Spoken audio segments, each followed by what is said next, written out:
to this week's podcast. We interview entrepreneurs and experts from all over the USA to bring you insights and strategies for growing your business. And today we have a special guest joining us from sunny Tampa, Florida. Here in Washington, it is not so sunny, so I'm glad that we're coming in from Florida. He's a direct response marketer with a proven track record of helping businesses increase their profits through targeted advertising campaigns. So if you're looking to get more leads and sales from your advertising efforts, you won't want to miss this episode.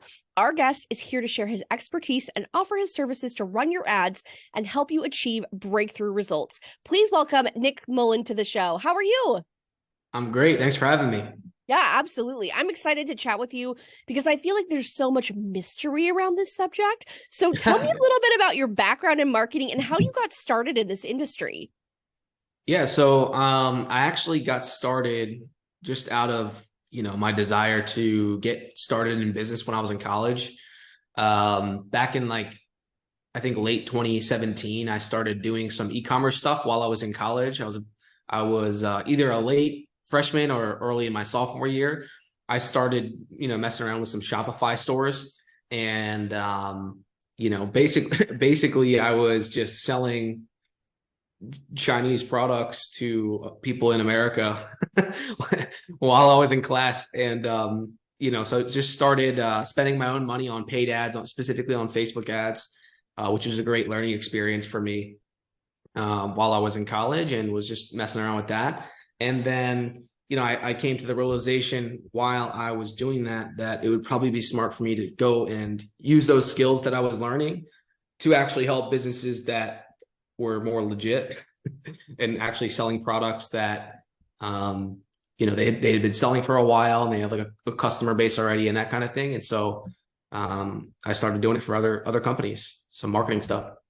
That's so cool. And what's neat about it is that you saw a need for people because, Facebook ads are kind of confusing for regular people that are not familiar with that. So you saw that need and you filled it by using your skills that you used in your own business, which I think is so much more.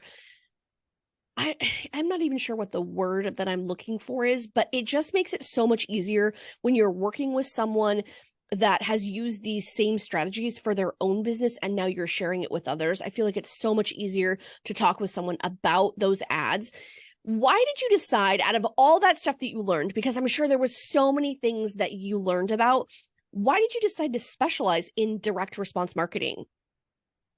Honestly, it's because I realized that it's one of the smartest things I can do as a young guy to make as much money as possible at a young age. And also because once you've really mastered marketing, you then are in a great position, because then you can go and invest into other businesses and start other businesses. And you have a fundamental skill set that most people don't have, that you can then deploy into your other businesses. And you have a huge advantage there. So short term, honestly, a money play, just to be completely honest with you, to get my footing underneath me financially as a young guy. And then long term, definitely, because it provides so much value to other people and yourself if you have other businesses. I can't think of a better thing to learn than direct response marketing. Well, and being able to diversify, especially no matter what age you are, is so important, whether it's multiple business or multiple streams of income. I think all of us as entrepreneurs, we need to have that diversification rather than having all of our eggs in one basket. Knowing that, what are some common mistakes that you see businesses make with their advertising campaigns? Because you've probably seen so many different things. Yeah. There's a lot of them. I'd say the biggest thing that I see is the easiest thing to change that could make ads work better is just being clear in the message you're speaking. Most people when they're trying to create a video ad or some kind of campaign, they speak more about themselves. They're thinking more about themselves and their offer than what's going on in the ideal customer's mind. And so just making that shift already puts you ahead of 95% of advertisers, marketers, whatever you want to call it, just because the majority of marketers, don't think that way, unfortunately. So yeah, making sure that we have our client's journey top of mind is definitely something that's going to put you far ahead than the competition, because you're right. Most people don't think about what is the person who's sitting across from that screen, or, my ultimate client, my target market, what do they need? What is the help that they need, or the problem that they're struggling with? So what are your top tips for creating effective copy? Because I know that is one thing, that's how we can reach people the most if they are struggling with something, and we potentially have a solution to fill that. Right. Yeah. Similar answer as the answer I just gave. It's being super clear. You don't have to be cute with your hooks and your copy, and like hooks meaning like the thing that you say to draw people in and to catch people's attention. If you have a good offer, all you need to say is you need to identify with who should be watching, right? So for example, if you're selling to, online coaches, you need to specifically say in the first 3 seconds, hey, if you're an online coach, ... Right. And then the second piece to that is getting very clear on what the desired outcome is that your product or your offer fulfills on. Right. So if the promise or the claim that your offer fulfills on is you help online coaches make, 50% more in revenue in 6 weeks or whatever, then that's the second part of that hook. Right. And the hook's the most important part of your copy, because that's, the rest of your copy doesn't matter if you don't have someone's attention. That's your ideal customer. Right. So, hey, if you're an online coach and you're looking to increase your revenue by this amount, ... That's a clear hook. And most people's copy isn't clear like that. Yeah. It probably is confusing to most people, which is why those ads are not successful, why people are not getting the clicks or the feedback from clients, is that it's just too confusing. I mean, and I feel like Correct. nowadays we are so inundated with so much stuff that it's like, if you're not clear right off the bat, you're toast. It's not going to work. 100%.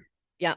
How do Yep. you stay up to date on the latest trends and the techniques in advertising? Because I'm sure, like social media, like things are rapidly changing, right?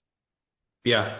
The first thing is, having mentors in real time. I think you should always have someone who is, at a higher level of a higher floor of the building than you, to get feedback from in real time, because they likely have someone that's at a higher floor of the building than them, the metaphorical building, of like experience and access, maybe, if you will. So mentors / coaches that are at a higher level than you currently, I think that's the first thing. And then I think the second thing is just being in the game, right? There's a lot of business owners that will, for example, in the corner of the universe of marketing, a lot of business owners will remove themselves from it because they're a business owner, but they should really, to a certain degree, stay tapped into their marketing and what's happening. Because if you're running paid ads on Facebook, for example, you're getting feedback from the market in real time when you're spending that money, right? And so it's important to stay tapped into, what's going on in your marketing efforts, because that gives you in real time a good idea of what's changing in the market, if that makes sense. Mm-hmm. And so if we determine that like ads are an effective way for us to market our business, what are some of the most important things that we need to track when it comes to measuring the success of an advertising campaign? Because I feel like that is like a whole mystery all in itself. So what's your advice on that? Well, the first thing I'll say, that's a great question. Metrics like how many people are clicking on your ad, and how much it's costing for people to click on your ad. Those metrics are actually very irrelevant, which might surprise people. Because if you think about it, if you're losing money on your campaign, but if your cost per click is really good, does it matter if your cost per click is good? Doesn't matter at all. right? But if you have a very high cost per click and you don't have a high volume of people clicking on your ad, but people are converting profitably into paying customers, then that campaign is working, right? So the metrics that really matter are your cost per qualified lead, right? Like the actual cost per qualified lead, meaning someone who has become a lead and has been, you know, classified as by a few different mechanisms that says that they are qualified for your offer. Your cost per booking, if you're using a call booking funnel with a sales team, you want to have clarity on how much it's costing to get someone to book a sales call with someone on your team. And then your ROI, how much are you spending? And then how much are you making back in cash collected revenue? Not total revenue, because total revenue doesn't matter. It's how much cash is hitting the bank account, right? So if you're spending $1 on ads and you're making back $4, within 30 days in cash collected revenue, you can be confident that, okay, we can spend more and make this much more back, right? But without knowing those numbers, then you can't confidently do that, right? And then one other one I'd say is understanding your if you're doing a sales process for like a high ticket offer or product, for example, it's good to understand how long it's taking for new leads to turn into customers and how long it's taking for customers to pay, their lifetime value, like how long it's taking for you to break even on that ad spend, and how long it's taking for the total value of that customer to elapse, if that makes sense.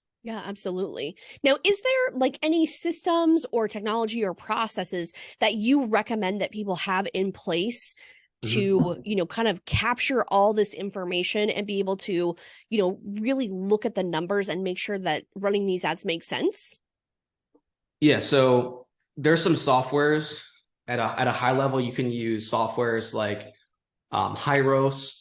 There's one called Wicked Reports. There's one for e-commerce websites and brands. There's one called Triple Whale that works. And all that basically means is when people click on your Facebook or your Google ads or TikTok ads or whatever, it can accurately track how much cash collected revenue has come from that specific campaign and that specific ad, so that you can, basically, spend more on what's working, spend less, turn off what's not working, etc. There are some more manual ways to do it with like spreadsheets. For example, if you're selling a $10,000 product and you have a sales team, right? One way you can do it is by tracking where your leads came from with UTM parameters, which basically means that if you go into your CRM, if you go into your spreadsheet where all your leads are, you can see where they came from by having a little bit of a snippet. It's almost like a code on the end of the URL when they click on your ad.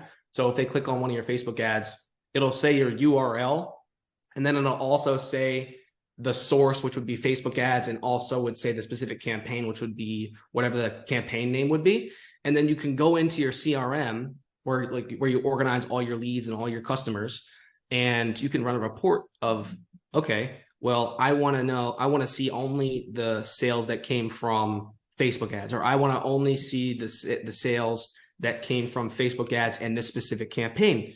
And you can manually be like, okay, well, how much cash have we collected so far from these contacts, right? And then you can look at your Facebook ads and see, okay, we spent $2,000 on this, and we've made 6,500 based on our calculation here, right? So that's a more manual way to do it, but there are some softwares you can use. It is nice, though, that you have, of course, we have the technology that will support it, but also we have tactical ways too to really look at it and dive deeper to find which ad is performing the best, especially if we're not in a position, maybe you're a solo entrepreneur or a smaller team that's looking for, okay, like dial it in. What exactly is the ad that's working for us? If this is super confusing to people, where's the best way that they can get in touch with you? Because I feel like there's so much information out there about ads and how to run ads, where can people connect? Honestly, Instagram is probably the best place to reach out to me because I'm very active on Instagram. I get a ton of messages on LinkedIn, like a bunch of sales pitches. So I don't usually get connected with everyone that connects with me on LinkedIn, unfortunately. You can either go on Instagram at the Nick Mullin. Mullin is with an I, not an E. Or you can my email should be on my Instagram as well. You can either DM me, shoot me a message on Instagram, or just shoot me an email. Instagram's my favorite too. I feel like that's Yeah. out of all the social media, I feel like it's the easiest to connect and really Yeah. the fastest way too, because it's just a message that we can send back and forth to each other. So I'll be Right. sure to link those in the show notes for people's quick access. One final question that I have for you that I ask each and every one of my guests is, what is one piece of advice that you would give to a small business owner? Good question. Sell the result, not your program. I love Ton that. of people are still in the boat of, I'll give an example of like the coaching industry. People, there are very few people that are looking for a coaching program to invest in, but there are many, many, infinitely more people that are looking for a specific result. Your coaching program or your product is just a thing that you implement for them to help them get a desired outcome. And for the most part, no one cares very much about all the details of the coaching program. Those are just ways of you articulating how you help people achieve a specific desired outcome. There's no other reason people buy for the most part. I love that. So true. Thank you so much for spending time with us today. I really appreciate it. Thanks for having me. Appreciate it.